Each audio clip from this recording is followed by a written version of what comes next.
বাংলাদেশের এমন একটা জেলা যেখানে ইতিহাস, সীমান্ত আর সংগ্রামের গল্প একসাথে মিশে আছে, কিন্তু অনেকেই জানেন না এর ভেতরের অজানা সত্য। আজ জানব চুয়াডাঙ্গার সেই গল্প। আপনারা সবাই চ্যানেলটিকে সাবস্ক্রাইব করে পাশে থাকা বেল বাটনটি অন করে দিন এবং দেখতে থাকুন সম্পূর্ণ ভিডিওটি। দেখতে দেখতে ভালো লাগা ভালোবাসা হয়েই যাবে, ইনশাআল্লাহ।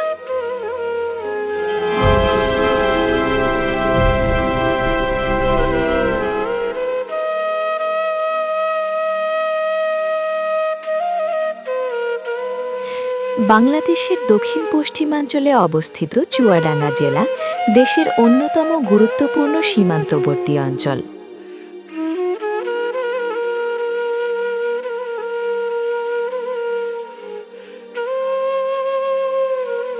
এই জেলার আয়তন প্রায় 1157 বর্গ কিলোমিটার এবং এটি কুষ্টিয়া, মেহেরপুর ও ভারতের পশ্চিমবঙ্গ দ্বারা ঘেরা।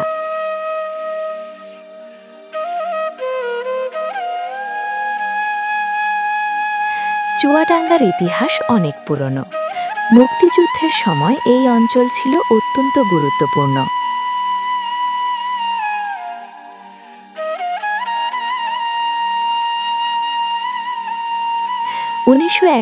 সালের স্বাধীনতা যুদ্ধে চুয়াডাঙ্গা ছিল মুক্তিযোদ্ধাদের অন্যতম সংগঠনের কেন্দ্র।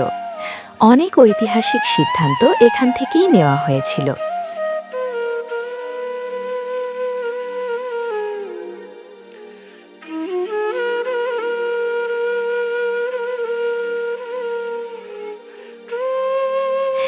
এই জেলার অর্থনীতির প্রধান ভিত্তি কৃষি, বিশেষ করে ধান, পাট, গম, ভুট্টা এবং সবজি উৎপাদনে চুয়াডাঙ্গা বেশ এগিয়ে।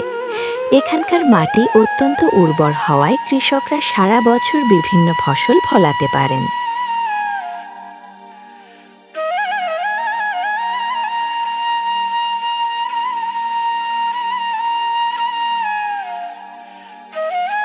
চুয়াডাঙ্গা শুধু কৃষির জন্য নয়, বিখ্যাত এর সুস্বাদু আম, লিচু এবং খেজুরের গুড়ের জন্য।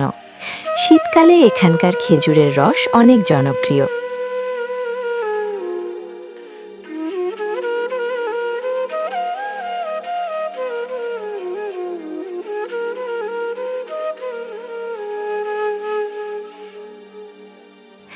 যোগাযোগ ব্যবস্থার দিক থেকেও জেলা বেশ গুরুত্বপূর্ণ। রেলপথ এবং সড়ক পথে এটি দেশের অন্যান্য জেলার সাথে সংযুক্ত। বিশেষ করে সীমান্ত বাণিজ্যের কারণে অর্থনৈতিকভাবে এই জেলা দিন দিন আরও সমৃদ্ধ হচ্ছে।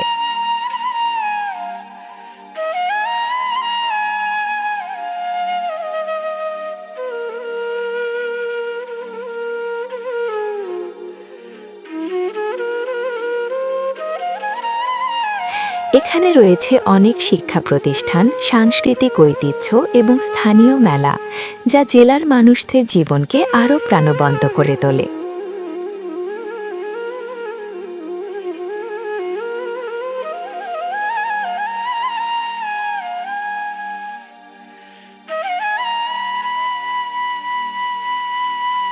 চুয়াডাঙ্গা শুধু একটা জেলা নয়, এটা ইতিহাস, সংগ্রাম আর সম্ভাবনার প্রতীক।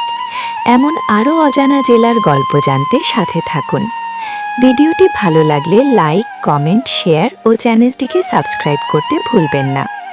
এই ছিল আজকের প্রতিবেদন। দেখা হবে পরবর্তী ভিডিওতে।